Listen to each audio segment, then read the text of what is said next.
Okay, good afternoon, everyone. Let me first start off by recognizing my prosecution team in regard to this matter. I have 4 assistant district attorneys who will be prosecuting this case. They are my chief of my homicide bureau, Gary Hackbush. They are the chief of my major crimes unit, John Ferraletto. They are Assistant District Attorney Ryan Haggerty, Assistant District Attorney Justin Caldwell, and I've got a 5th too, Assistant District Attorney Noha Elnakib. They will be my prosecution team, and they are standing behind me here right this afternoon. I want to thank them for all the work that they've done so far. I want to thank them and my entire office for moving this case rather swiftly and getting everything done in a proper fashion so that we can be here right now to announce an indictment in this matter. Before I talk about the indictment, let me give you a brief procedural history of what has gone on so far and what has led us to where we're at today. As you know, the defendant was arrested within hours after the alleged incident back on May 14th. He was arrested on 1 count of murder in the first degree. The reason why murder in the first degree was chosen as the arresting charge was because the probable cause that we had at that time, right then and there, linked to the murder in the first degree right away. Obviously, there were other charges that potentially could have been charged and arrested at that time, but as I said before, all we needed was 1 charge to hold him and arrest him and to get him off the street and to get him in custody. And so we just happened to choose the charge that had the probable cause staring us right in the face, and that was a murder in the first degree charge. So that was the charge that was initially filed and arrested.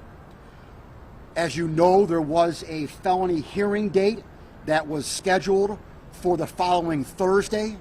That felony hearing date did not go because we took action in the grand jury before that felony hearing date. And once you take any action in a grand jury, that immediately divests the case from city court, which it was arraigned in, and now city court no longer has jurisdiction over the matter at all because we took action in that grand jury. Now, the action that we took in the grand jury was just, again, 1 charge. It was not complete at that time. It did not have to be complete at that time. We completed the investigation at later dates.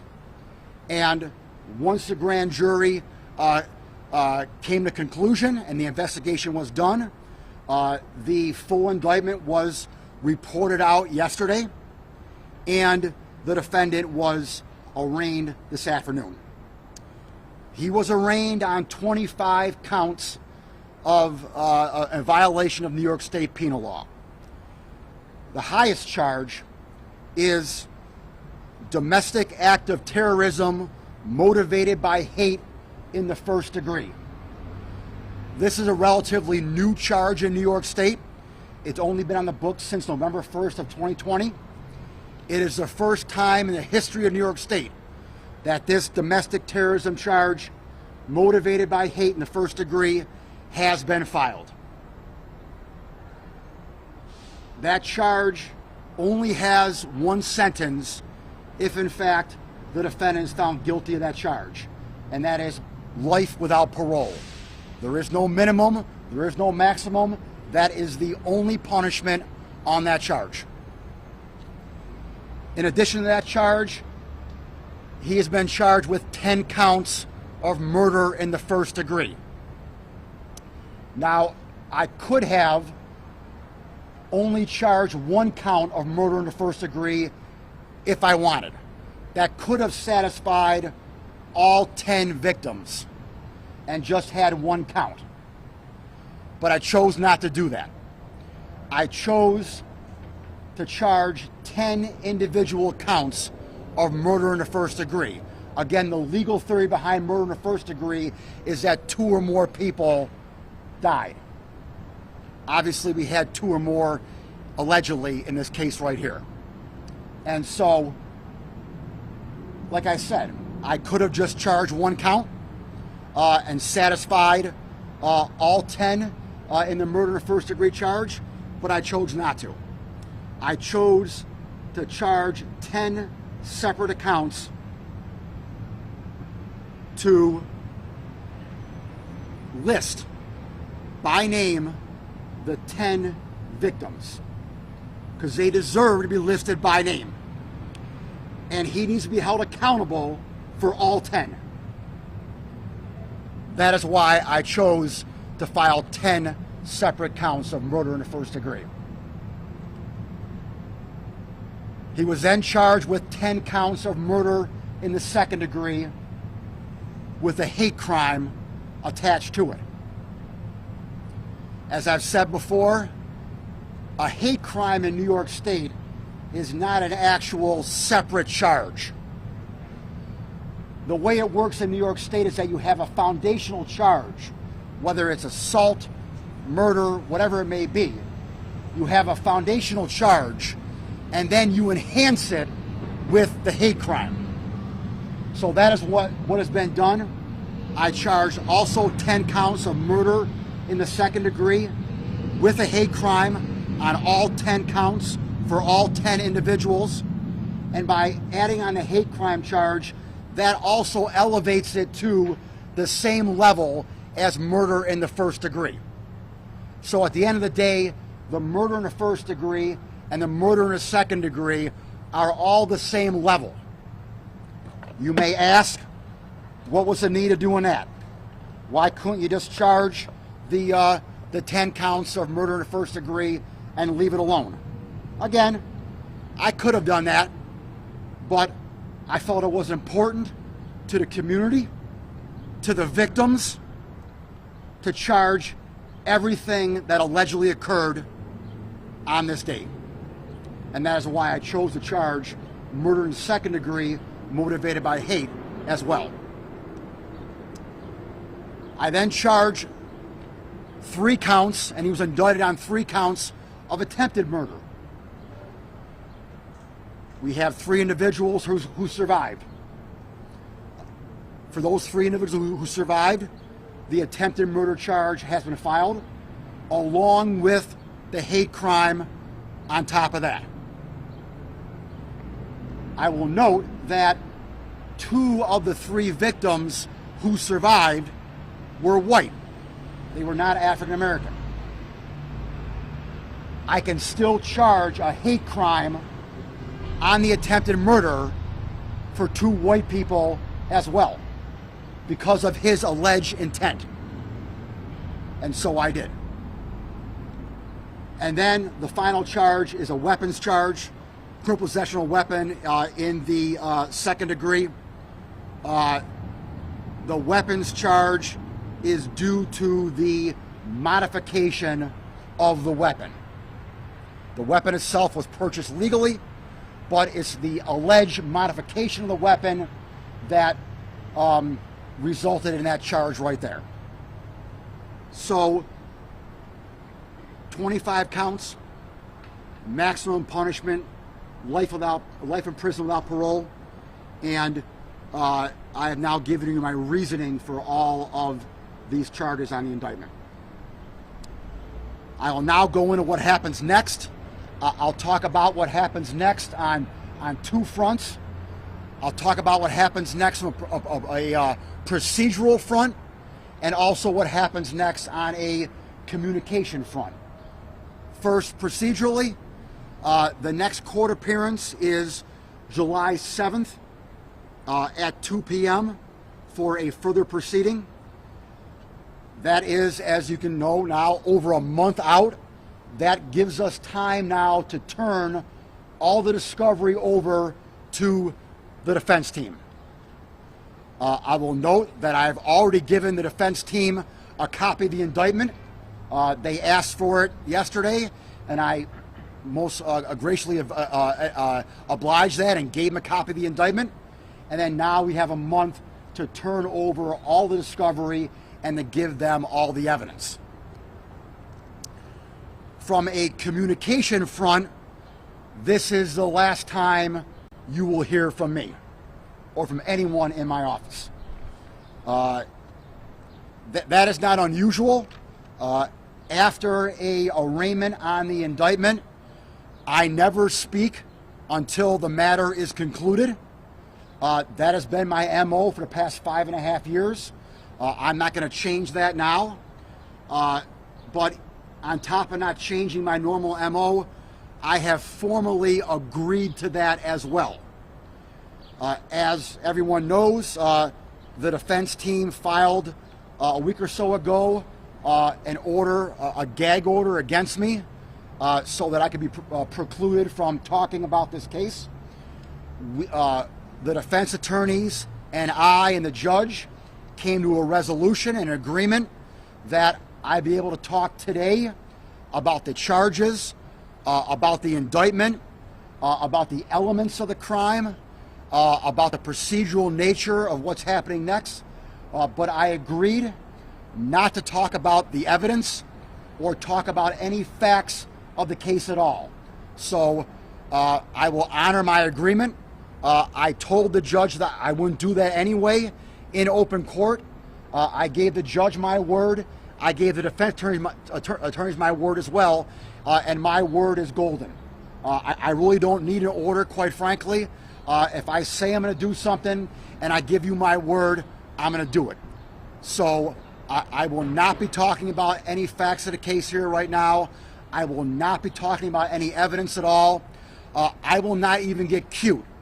I could probably get cute and have the police department or the FBI talk about evidence or talk about the facts of the case and have me sit over here and be quiet. I could probably get around the gag order doing that. But you know what? I'm not going to do that. I'm not going to get cute at all. So they will not be talking about the facts or evidence either. I will note that, and I said it in open court, I'm obviously a little miffed by the gag order, to tell you the truth. I clearly did nothing wrong before today in speaking about this case. I was accused of making two statements. One had to do with the mental health process that occurred here, where I made a comment that once the defense team pulled their request to have a forensic, that it was a moot point.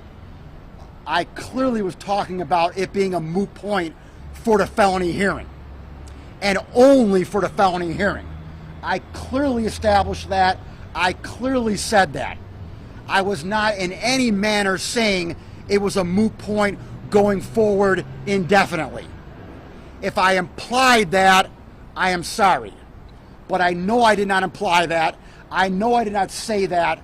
And on top of that, I explained it was only for the felony hearing. So I'm not sure how there was any confusion there, but I'm a big man. If there was, I apologize. The second argument that they made was that I talked about some potential misconduct that was uncharged. Again, I did not do that. I mentioned other potential charges that were in the penal law that we were looking at potentially. I use the word potentially like probably 1,000 times. The reason why I did that is because, as you know, I got some criticism for only charging the murder in the first degree. People were questioning me and criticizing me, well, why didn't you charge the hate crime right away? I was even called out by a reporter who's not here today, at the press conference we had on Saturday night there after the shooting, that why didn't you charge the hate crime right away? So I had to explain, obviously, that the reason why I didn't charge the hate crime right away is because we had to keep doing the investigation more. The murder in the first degree charge was staring me right in the face. Now, one could make the argument the hate crime was staring you in the face as well. I recognize that, but the hate crime is more nuanced.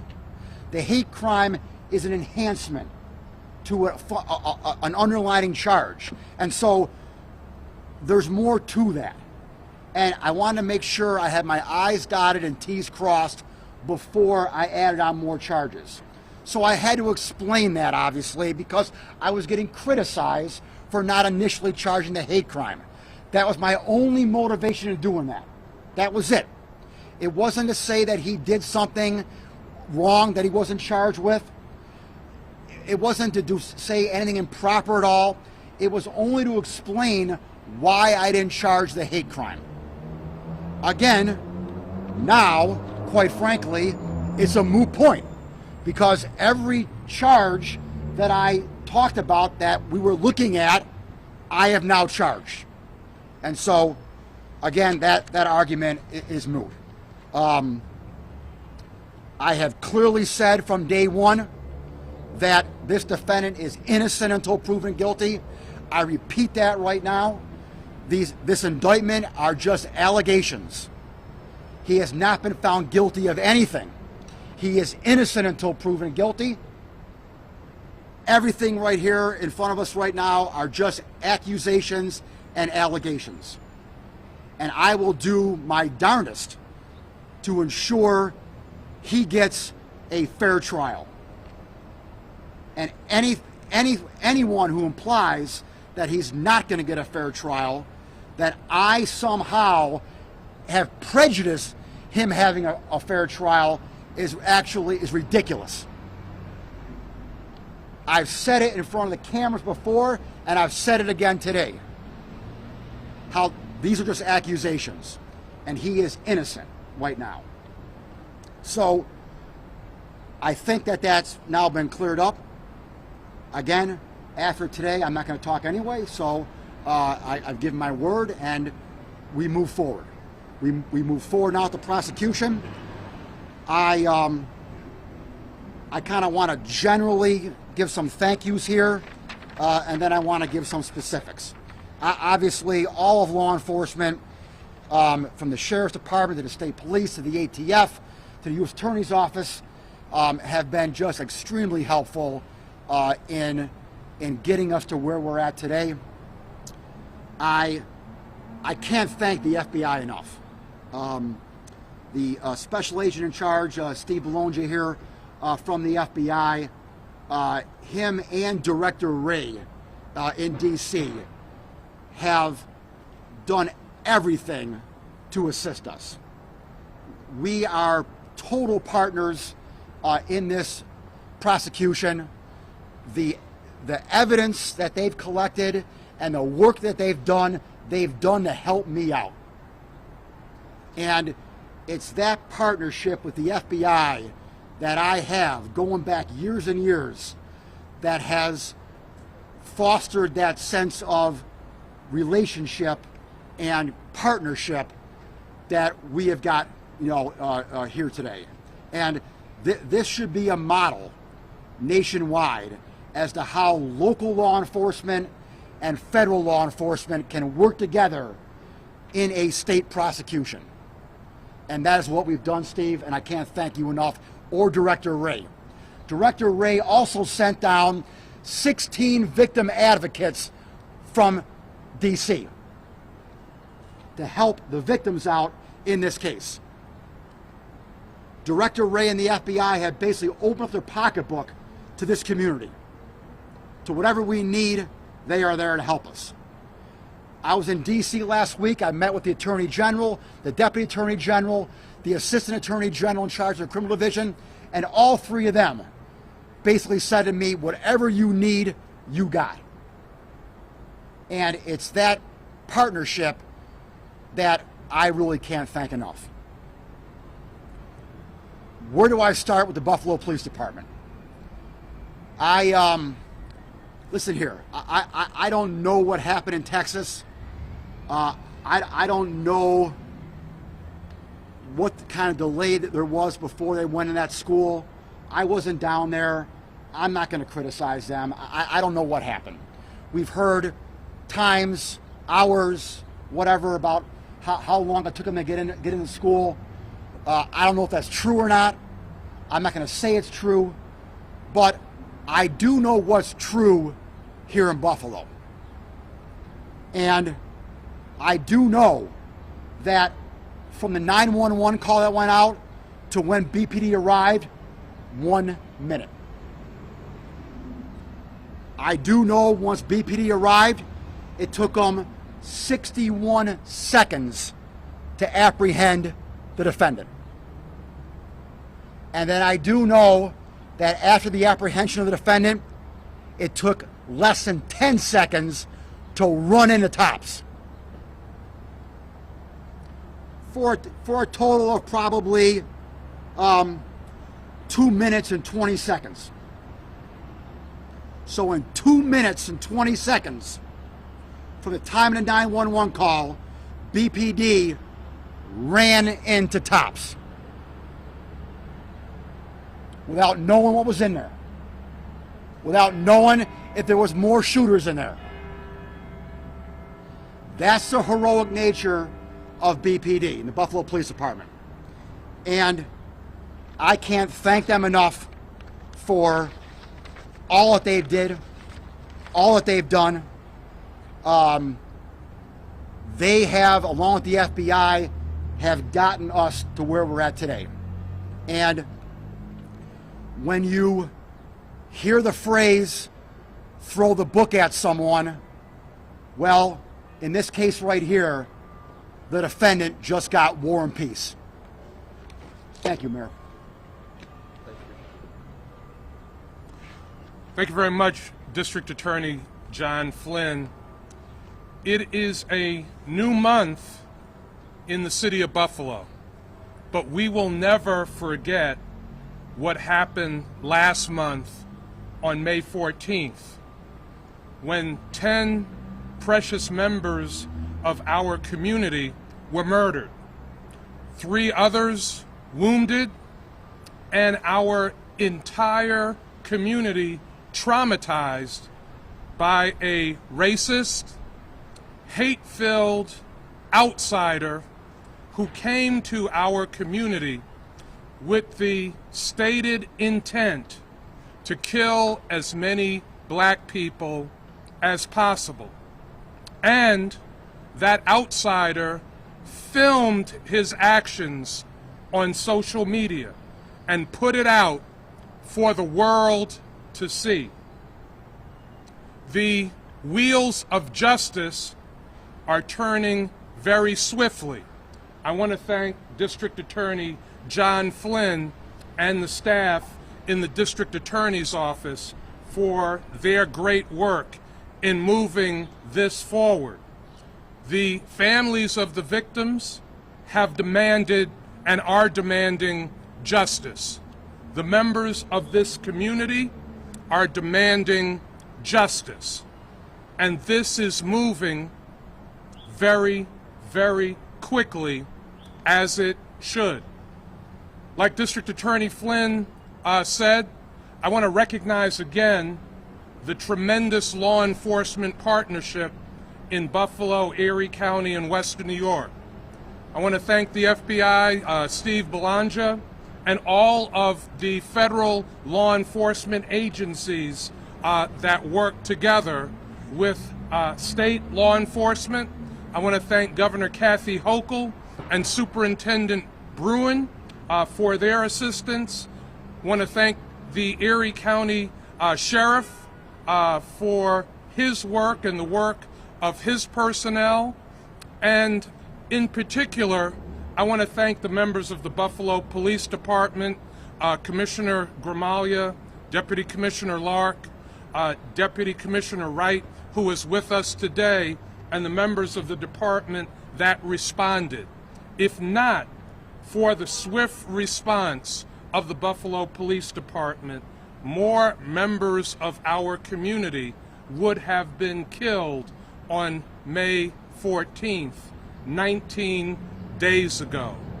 So on behalf of this community, I want to say a special word of thank you to District Attorney John Flynn and his staff for their tremendous focus, for their hard work, and their unrelenting pursuit of justice in this heinous crime. Thank you. I can't answer much, but go ahead. Go ahead. The attorney had brought up the fact, the suspect's attorney brought up the fact that he had to plead not guilty today. Can you go into details of why exactly he had to plead not guilty? Well, because, I mean, theoretically, the judge isn't going to allow him to say anything else, all right? I mean, when I was a judge, I had people come before me, you know, who didn't want to plead not guilty, and I offered a not guilty plea on their behalf no matter what. It's just kind of an unwritten rule. I mean, that you just it's not good form to let anyone plead not guilty.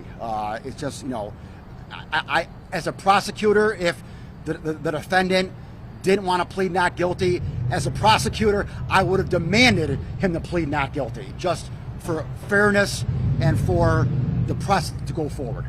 Mr. Flynn, what do you need to prove? Mr. Flynn, what do you need to prove? I got it. What do you need to prove to get a conviction on the domestic terrorism charge?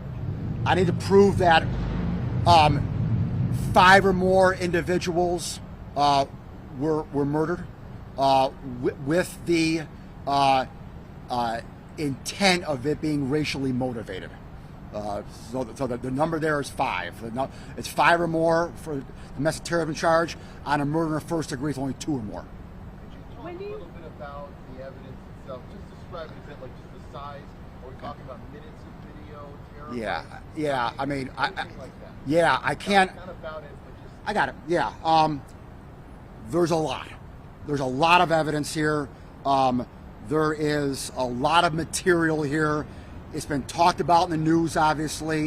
You know, we will do, you know, whatever. I've always had an open file policy in this office, even before the discovery rules came into effect in January of 2020. My office has had an open file policy where we give the defense everything. We have a month now to gather it all up and to give them everything we have. So again, I really can't talk about, you know, this video or that. I can't confirm it. I'm not even going to confirm or deny there's video. I mean, we all, we know what we know, okay, but I'm not going to even confirm or deny that, okay? I can just tell you that there is a lot of evidence, and we will work very closely with the defense attorneys to give them everything they need. Because again, it is, I mean, I can read you the language of the gag order, okay?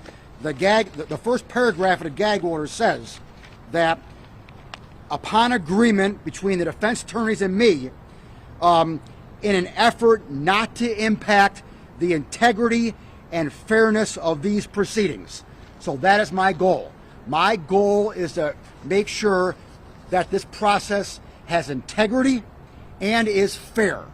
And whatever we can do to establish that, I assure you, I'm going to do that. Could anyone else be charged in connection with this case? At this time, there does not appear to be anyone else who is criminally liable. Now, again, could that change? Absolutely. But as of right now, there is no one else is on my radar to charge. When do you expect? Wait a minute. What can you tell us about the reports of a former federal law enforcement official knowing about this attack? Yeah, I can't comment on that at all.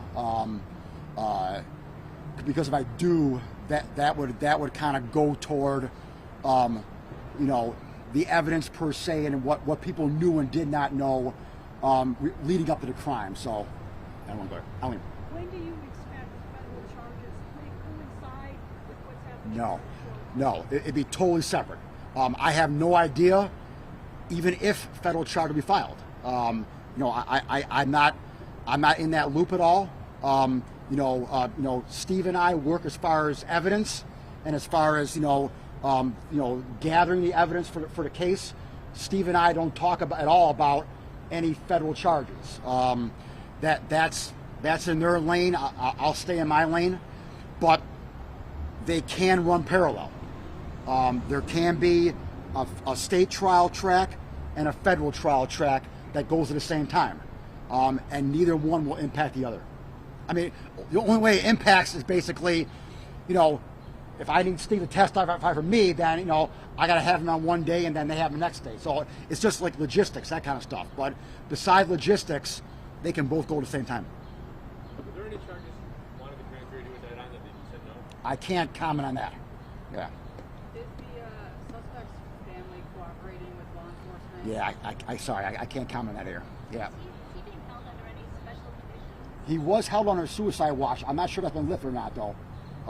It may have been, but I don't know. Yes, sir. This trial gets moved out of Well, I'll fight that tooth or nail. I would. This trial needs to be tried here in Erie County. This happened in our community, and any attempt to move it out of here, I would view very unfavorably for a number of reasons. How likely do you think this will actually even go to trial? Or do you I can't comment on that. I mean, listen here. He is innocent until proven guilty.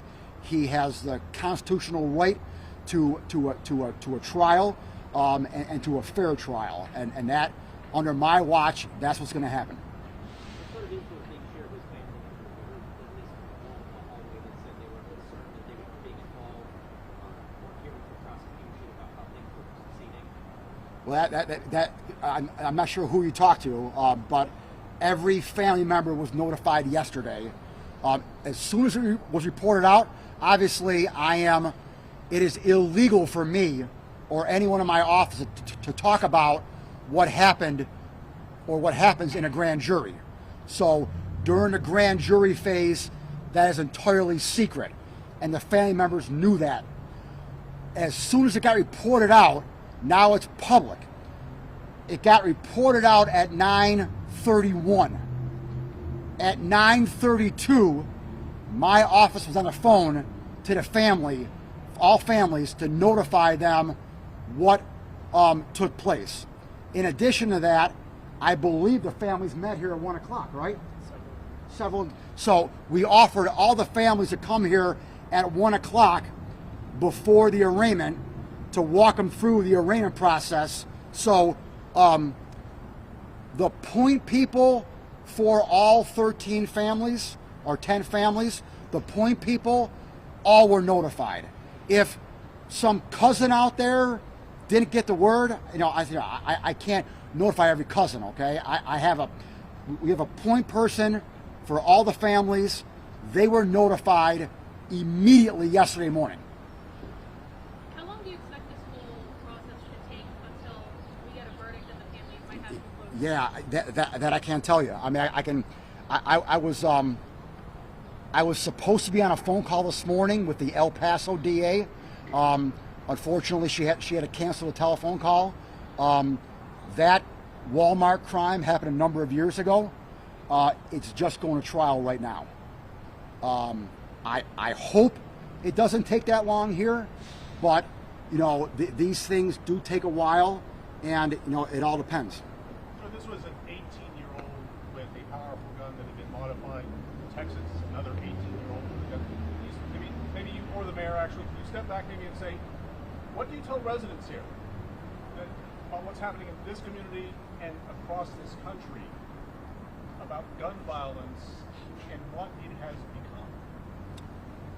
As we've said, the access to guns is too easy in this country, and guns are falling into the hands of the wrong people and people who are using guns illegally against other members of the community. Just a few days ago, mayors across New York State participated in a phone call to recognize Gun Violence Awareness Month. And what mayors all across the country are saying to their communities, urban, suburban, and rural, is that we will not be silent on this issue. We are going to continue to lift our voices on this issue. And we must demand, as a country, every state in this nation, that federal lawmakers who have been resistant to doing something about sensible gun reform, that they change that stance and we take action that will prevent these kinds of mass shootings and this kind of mass murder from continuing to happen in our country. Can we hear from the FBI on whether there might be federal charges?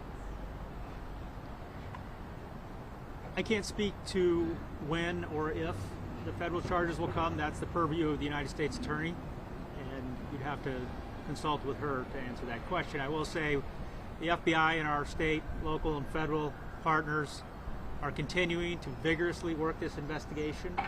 I've said it before, we owe it to the victims of this horrible crime to not just put together prosecutions in the state or in the federal sides, but we owe it to them to tell the story of what happened, why it happened, and that's what we're doing. It's a painstaking process. There's been an enormous amount of information and data collected to date. It takes time to get through all that, and we're continuing at a very vigorous clip to do that. Mr. District Attorney, the speed at which this case was brought does seem extraordinary. And I know you want to speak about the evidence. Yeah. Does it indicate the strength of the case you have, or the strength of what you believe happened on that? Not necessarily. I mean, we have. Again, it's unfortunate, but we have far too many homicides here in the city of Buffalo. We've had far too many homicides for a number of years now, and so, my office is equipped to handle homicide cases. Obviously, we've never had 10 at a time, and that obviously adds to the work that needs to be done. But, I have a homicide prosecution bureau. I have my deputy district attorney, Mike Kane, who's here today, who oversees my homicide bureau. And, we have a lot of experience in prosecuting homicides. And so, our team was ready to go on day one. I mean, I was at the scene. John Ferroletto and Gary Hackbush came down the tops on that Saturday afternoon. Steve was down there, the FBI was down there, obviously BPD, and the fact that we all knew one another with the FBI and us and worked together in the past, it was mainly as simple as at around 4 o'clock or so, a couple hours later, Steve and I were talking along with Commissioner Gamalia, and the three of us said, all right, we'll do this, you do that. I mean, it was like that simple. We didn't have to call headquarters or let's have a meeting about it and think about it. It was, all right, Steve, you do this and then we'll do that. And it got done right away. And so just the amount of effort and work that went into this case up front, along with, our expertise, quite frankly, we were able to get this matter up and running off the ground. You alluded to the response a little earlier in your statement. Yeah. And in light of everything that happened in Texas and what's coming out, can you talk about the training and talk about the speed and how important that is to respond in a timely manner? Deputy Commissioner Roy can do that. Again, as the district attorney and the mayor said, I'm proud of the brave and quick response of our officers. We do train for this often, and the officers put their training to use. And the security in the courtroom seemed particularly high with the presence of a lot of security officers. Was that for any specific threat or response? No, just making sure, prevent that nothing happens. Obviously, it's a very high-profile case, a lot of attention in this case, and God forbid anything awful would happen. That would not look good on my watch. Did the alleged shooter have anybody there, family members? I don't know. I don't know. Yes, sir. Family members are really upset. They're saying they want justice now, not tomorrow. What is your message to those people? Justice is now, right here. I mean, he has been indicted on 25 counts. As the mayor said, justice is moving quickly, and I can assure the families and the community that justice is being done.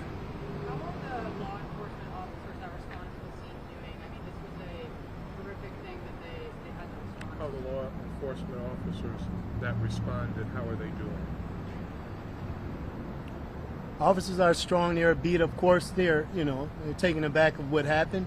Officers care about this community. We participate in a lot of events in this community, and to our officers, this community is a family. So, of course, they're taken aback, but they're strong and resilient.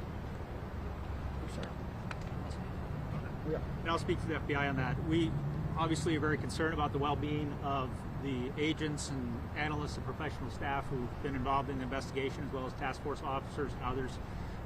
We are engaging vigorously to make sure that all of the individuals that responded to this event are getting the proper support that they need, and that will be an ongoing effort at the FBI.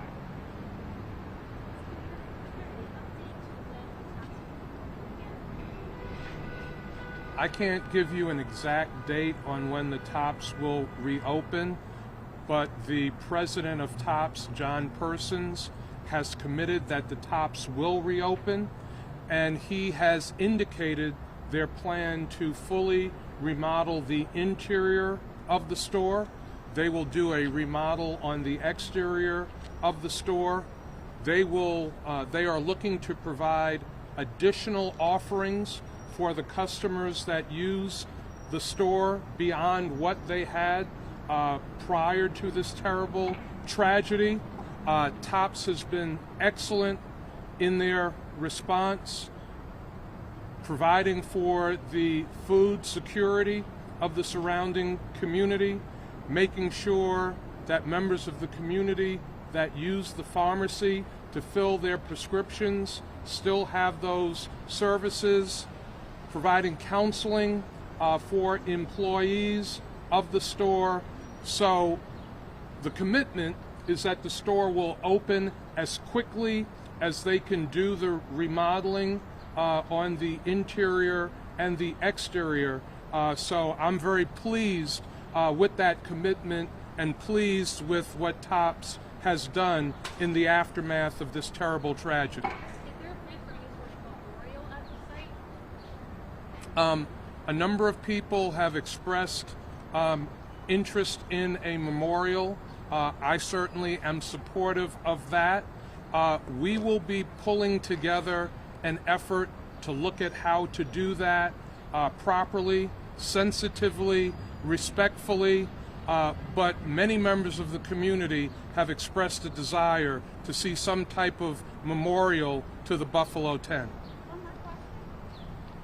Have the police or FBI heard or have any investigations ongoing for individuals or groups that may have been inspired by this individual? I know these are often going on, but is there anything specific to this crime, this individual, and the situation that we have now? As I mentioned earlier, we are turning over every rock, looking at all the data we have. Obviously, we're very concerned that there could be other indicators of potential violence or actors who we'd want to investigate. But beyond that, I can't mention any specifics. Thank you. All right, thank you. Mr. Mayor,